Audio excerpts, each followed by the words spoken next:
Hi there, I'm Shaune Arnold.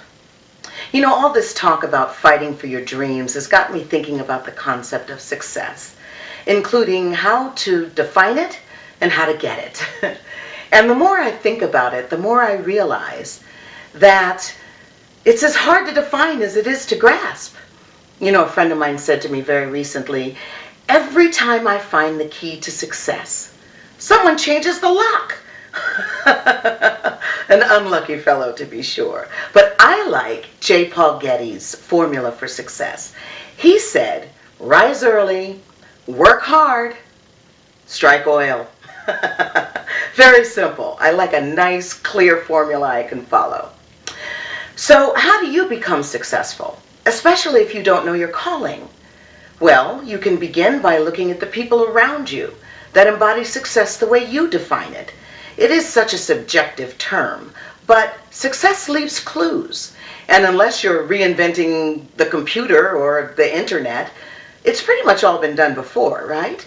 So I guess really the question that we have to ask ourselves is, what are the principles underlying success?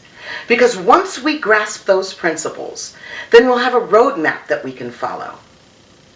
So is success then doing the right thing at the right time in the right way? Well, to some people it is. It was Mark Twain who said, do the right thing. It will gratify some people and astonish the rest. I think that ambition is a cornerstone of success. And I think most people would agree, including Henry David Thoreau, who said, without ambition, one starts nothing. Without work, one finishes nothing. The prize will not be sent to you. You have to win it. The man who knows how will always have a job. The man who knows why will always be his boss. As for methods, there may be a million and then some, but principles are few. The man who successfully grasps principles can define his own methods very easily. And the man who employs methods, ignoring principles, is sure to have trouble. So we probably agree that ambition is one way to success, but there are others, it being such a subjective term. But I think as a general framework for your life, you will find that your success will be embodied in the vision that you hold for your life, in the perseverance that you exhibit along the way to get yourself past all the trials and tribulations and beyond the obstacles that will undoubtedly deposit themselves right in your path, and in the flexibility that you maintain along the way. As for your vision, well, that's going to be embodied in your passion. Your passion is the thing that gets you up in the morning, that thing that you would do for free, and you're shocked that someone would pay you for it. Yes, that's your passion. And once you find that passion by asking yourself the questions, by exposing yourself to all kinds of new things and new ideas and new people that you wouldn't normally come across and give much credence to, you will then begin to set goals for your life. And those goals will be designed to bring those passions to fruition. Your goals will be embodied in the risk that you're willing to take in order to make them happen. If you don't take risks, if you risk nothing, that's the worst thing you can do in your life. So choose carefully. Surround yourself with a really good support system, both in your personal life and in your professional life, and you will find that you will have that vision coming to life. So now that your vision comes to life, you're gonna see that there's a lot of things that are going to try to step on that vision. A lot of people are going to try to stop your vision, and you're going to have perseverance to get yourself beyond those obstacles. When you meet failure, getting up off the ground and doing it again, and doing it again, and doing it again. So perseverance is sometimes not enough.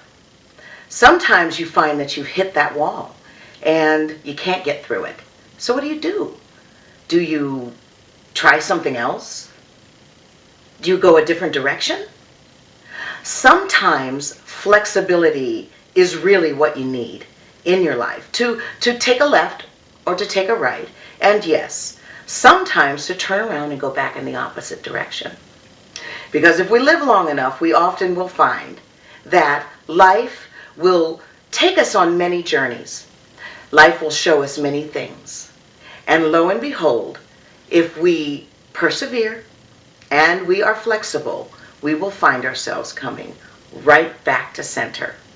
And all of those things that we learned along the way, because we were flexible, because we persevered, and because we maintained our vision along the way, we will find success in our lives. So, you found success. What do you do with it?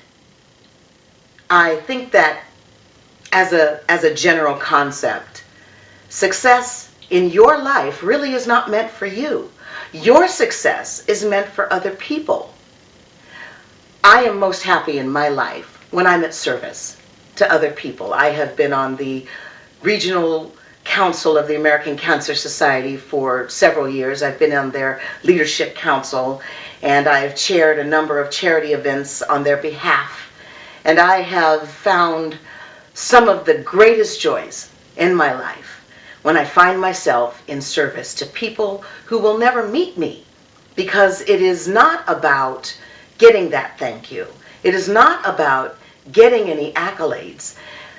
Pericles said that success is not embodied in the stone monuments that will be erected on your behalf, but rather in the lives that you touch along the way. So in service to others, you will find the success, you will find the love, you will find the acceptance that you're looking for in your life. And you will hear those wonderful words of someone like the late great Judy Garland, who said to someone who mattered to her, "For it was not into my ear you whispered, it was into my heart. For it was not my lips that you kissed, it was my soul." Thank you very much.